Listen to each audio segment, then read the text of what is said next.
అందరికీ నమస్కారం అండి. Welcome back to our channel Hanvi vlogs. ఇక ఈ రోజు వీడియో ఏంటి అంటే జూలై 17 అంటే రేపు తొలి ఏకాదశి కదండి. చాలా విశేషమైన రోజు.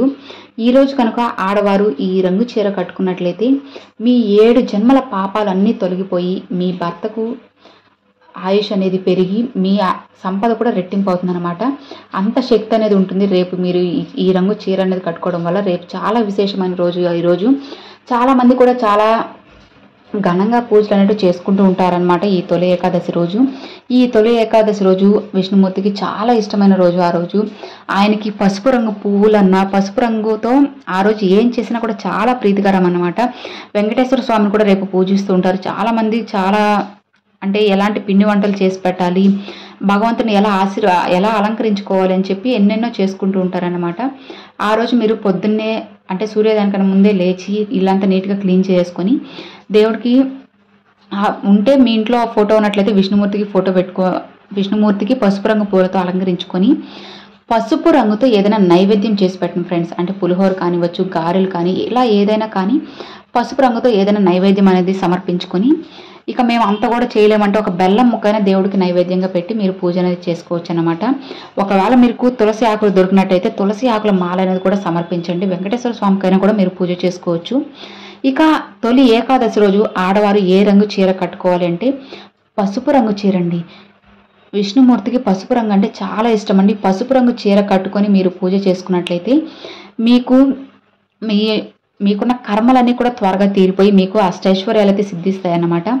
ఒకవేళ మేము పీరియడ్స్లో ఉన్నాము పూజ చేసుకోకూడదు అంటే పర్వాలేదండి, స్నానం చేసి పసుపు రంగు చీరైనా కట్టుకోండి.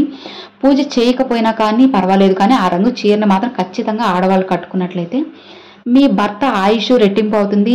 దానితో పాటుగా తన ఆదాయం అనేది కూడా రెట్టింపు అవుతుంది అన్నమాట. మీ సమస్యలు అంటే మీ కుటుంబంలో ఉన్న సమస్యలు కానివచ్చు, ఏదైనా చిన్న చిన్న గొడవలు కానీ, ఆస్తి తగాదాలు కానీ, ఇలా ఏమున్నా కానీ వెంటనే తొలగిపోతాయి. కాబట్టి మీరు ఎలా పూజ చేసుకోవాలి అనేది మీ ఇష్టం అండి. ఎప్పుడు కూడా ఆ భగవంతుడు ఆడంబరమైన పూజలు ఎప్పుడు కోరుకోరండి. ఎప్పుడు మనస్ఫూర్తిగా ఒక పువ్వు సమర్పించడం చాలని అందరూ కోరుకుంటారు. దానికోసంగా మనం ఈ పూజ చేయాలి, ఆ పూజ చేయాలని చెప్పి దానికోసంగా అప్పు చేసి పూజ చేస్తే అంత ఫలితమేం మీకు దక్కదనమాట. కాబట్టి నమ్మకంతో ఒక పువ్వు సమర్పించండి చాలు. ఘనంగా అప్పులు చేసి పూజలు ఏం చేయనవసరం లేదు. వాళ్ళు అట్లా చేస్తున్నారు, నేను కూడా అలానే చేయాలన్న రూల్ ఏం లేదండి. పూజకి మనకు కావాల్సింది ఫస్ట్ భక్తి శ్రద్ధ మాత్రమేను. ఎన్ని లక్షలు కానీ లేదంటే వేలు పెట్టి పూజ చేసి దాంట్లో భక్తి శ్రద్ధ లేనప్పుడు అసలు ఆ పూజకి ఏం ఫలితం ఉంటుంది మీరే చెప్పండి. కాబట్టి నమ్మకంతో భక్తి శ్రద్ధలతో పూర్తి మీ మనసుని ఆ భగవంతునికి అర్పించి పూజలో ఒక పువ్వు సమర్పించి నైవేద్యంగా బెల్లం కానీ చక్కెర కానీ సమర్పించండి.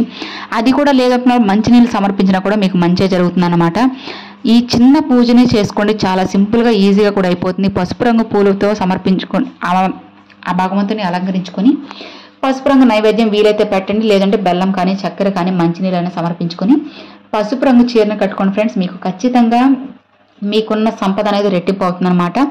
ఇక ఆ రోజు మీరు చెప్పుకునేటప్పుడు విష్ణు సహస్రనామ స్తోత్రాలు చెప్పుకోండి. లేదు కుదరట్లేదు అనుకున్న వాళ్ళు ఓం నమో నారాయణాయ, ఓం నమో నారాయణాయ, ఓం నమో నారాయణాయ అన్న ఈ చిన్న పదానైనా మీరు పూజ చేసినంతసేపు తలుచుకుంటూ ఉండండి. ఆ నారాయణుడే దిగి వచ్చి మీ సమస్యలన్నీ తీరుస్తారన్నమాట. నమ్మకంతో చేసి చూడండి ఫ్రెండ్స్, తప్పకుండా మీకు మంచి ఫలితం అయితే వస్తుంది. మర్చిపోకుండా రేపు ఆడవాళ్ళందరూ పసుపు రంగు చీర కట్టుకొని చూడండి, తప్పకుండా మీకు మంచి అయితే జరుగుతుంది అన్నమాట. ఇక చూసారు కదండి, అదే వీడియో. ఈ వీడియో మీ అందరికి నచ్చినట్లయితే లైక్ చేయండి, మీ ఫ్రెండ్స్ అండ్ ఫ్యామిలీస్కి షేర్ చేయండి. ఫస్ట్గా మన ఛానల్ చూసారు సబ్స్క్రైబ్ చేసి సపోర్ట్ చేయండి ఫ్రెండ్స్. Thanks for watching.